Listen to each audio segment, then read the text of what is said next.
Na kasi sa first day of school, sunod day of school. Tapos yun nga, sinilalakad ko, medyo malapit ka lang din.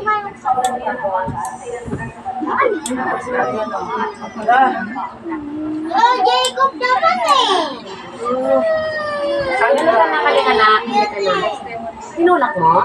Tapos ka na ba? Tapos biglang Tapos ka na pala? Yan kasi ng boses mo eh. Oh, sige na, sige. Yan kasi ng boses Laro na kayo eh. maayos din. Tapos na? Ka na. Iwan mo. Naman. Masalamat po ako sa sa araw-araw pagpo-provide niyo sa amin.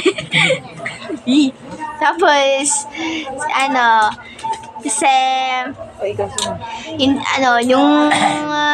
Tapos na. kapag tuwing nasa school ako, kapag kinakabahan ako, tinatanggal niya yung kaba ko. Ganun. Kapag tinatawag niya ako sa recitation, ayun. Ayun lang po.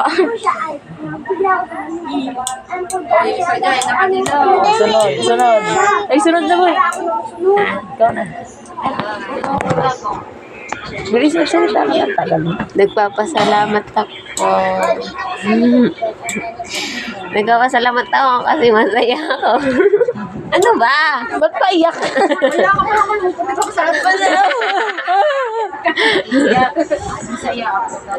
Masaya ako pero may konting charot. Bitter. Nagpapasalamat ako syempre na buhay pa rin ako hanggang ngayon. Papatay. Tsaka nagpapasalamat ako na meron akong Siyempre meron pa rin akong pamilya na handang tumulong sa akin. Yan. Salamat din kay Lord sa sa kapatid kong baliw. Ay, si Mama. Salamat. Taga-video ko. Ay, ako ba?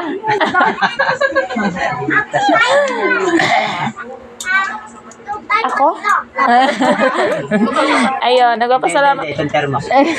Nagpapasalamat ako kay Lord kasi sa buhay, sa hininga, sa araw-araw na paggabay niya sa pamilya namin. Sa lahat ng blessing na binibigay niya, pagkain, buhay, hininga. Ayun, nagpapasalamat ako kay Lord. To God be the glory. Oh, hindi. Nagpasalamat ako kay Lord kasi ito na, umpisa na. Naging pastora na yung aking partner. Sana nga magtuloy-tuloy na tong biyaya ni Lord na tahimik na kami. Hindi na namin mabalik yung gapang dito, gapang sa halak. Tulog doon, away doon, pati yung Durabox na nahilig, balandra sa pintuan. Sayang, di ko nakapunta. Kaya Lord, maraming salamat. Sabi nga sa 1 Peter 3:7. 1 Peter 3:7. Gayon din naman kayong mga lalaki. Magsipamahay kayong kasama ng inyong asawa. Ayon sa pagkakakilala na gaya ng marupok na sisidlan. Yamang kayo'y na may kasamang tagapagmana ng biyaya, kabuhayan upang kayo ang inyong mga panalangin ay huwag mapigilan. O, di ba? Masarap kasi pag parehas kayong nananalangin, tuloy-tuloy ang biyaya para wala nang away, wala nang natural lang mag-inom ng konti. Huwag naman yung sobrang di katulad doon ng gaya-gaya lapag, gapang dito. Kaya Lord, maraming salamat. Naging simula na lumipat kami rito, naging pastora ng ating Love. Salamat.